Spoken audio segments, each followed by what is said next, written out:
ಇನ್ನು ಕಿಷ್ಕಿಂಧೆಯೋ ತಿರುಪತಿಯೋ ನಾಸಿಕ್ನಲ್ಲಿ ಹುಟ್ಟಿದ್ದೋ ಗೋಕರ್ಣ ಮೂಲ ಸ್ಥಳವೋ ರಾಮಭಕ್ತ ಹನುಮನ ಜನ್ಮಸ್ಥಳದ ಬಗ್ಗೆನೇ ವಿವಾದ ಸೃಷ್ಟಿಯಾಗಿದೆ. ಮೂರು ರಾಜ್ಯಗಳು ಕಿತ್ತಾಟವನ್ನ ನಡೆಸ್ತಾ ಇವೆ. ಅದರಲ್ಲೂ ವಿವಾದವನ್ನ ಬಗೆಹರಿಸೋದಕ್ಕೆ ಕೂತಂತ ಸ್ವಾಮೀಜಿಗಳೇ ಗಲಾಟೆ ಮಾಡ್ಕೊಂಡಿದ್ದಾರೆ.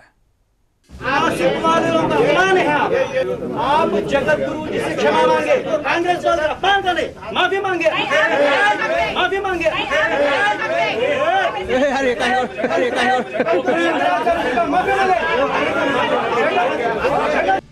ಥತ್ತರಿಕೆ ತಾಳ್ಮೆಯ ಪಾಠ ಮಾಡಬೇಕಿದ್ದವರು ಹೇಗೆ ತಾಳ್ಮೆ ಕಳೆದುಕೊಂಡಿದ್ದಾರೆ ನೋಡಿ. ಅಹಿಂಸೆ ಬೋಧಿಸಬೇಕಾದವರು ಸಿಕ್ಕಿದ್ದನ್ನ ಬೀಸಾಡ್ತಿರೋದು ನೋಡಿ. ಕಾವಿದಾರಿಯ ಹೀಗೆ ಕೈ ಎತ್ತಿದ್ದನ್ನ ಕಂಡು ಎಲ್ಲರೂ ಶಾಕ್ ಆಗಿದ್ದಾರೆ. ಇತ್ಯರ್ಥ ಮಾಡಲು ಕೂತ ಸ್ವಾಮೀಜಿಗಳೇ ವಿವಾದದ ಕೋಪಕ್ಕೆ ತುಪ್ಪ ಸುರಿದಿದ್ದಾರೆ. ಹನುಮನ ಜನ್ಮಸ್ಥಳದ ವಿವಾದ ಈಗ ಮತ್ತೊಂದು ಹಂತಕ್ಕೇರಿದೆ.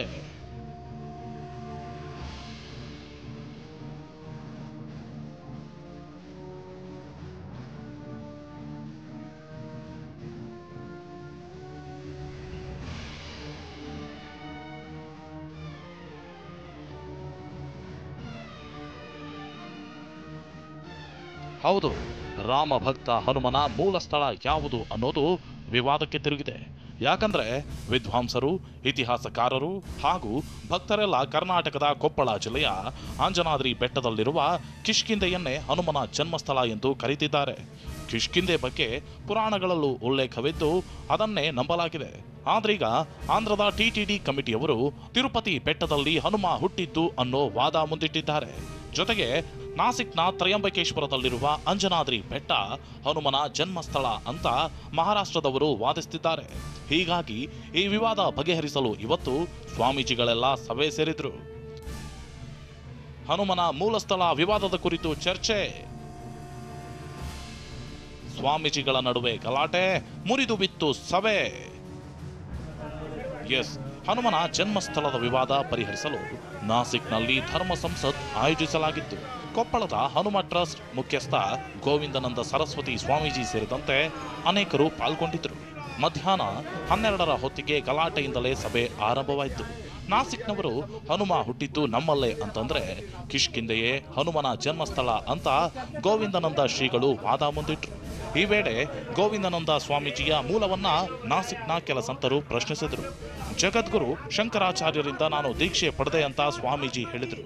ಈ ವೇಳೆ ಕೆಲವರು ಶಂಕರಾಚಾರ್ಯರ ಬಗ್ಗೆ ಅವಹೇಳನ ಮಾಡಿದ್ದು ಶ್ರೀಗಳಿಗೆ ಕೋಪ ತರಿಸಿತು.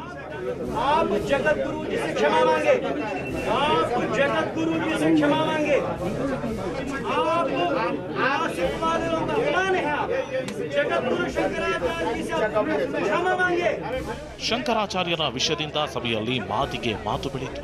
ಈ ವೇಳೆ ನಾಸಿಕ್ನ ಶ್ರೀಗಳು ಗೋವಿಂದನಂದ ಸ್ವಾಮೀಜಿ ಮೇಲೆ ಮೈಕ್ನಿಂದ ಹಲ್ಲೆಗೆ ಯತ್ನಿಸಿದರು.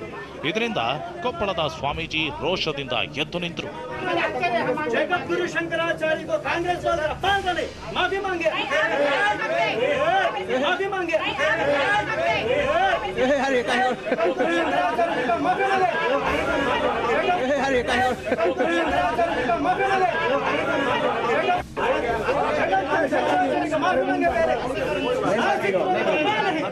ಒಟ್ನಲ್ಲಿ ಸ್ವಾಮೀಜಿಗಳೆಲ್ಲ ಒಟ್ಟಾಗಿ ಸಮಸ್ಯೆ ಇತ್ಯರ್ಥಪಡಿಸಲು ಕೂತಿದ್ರು.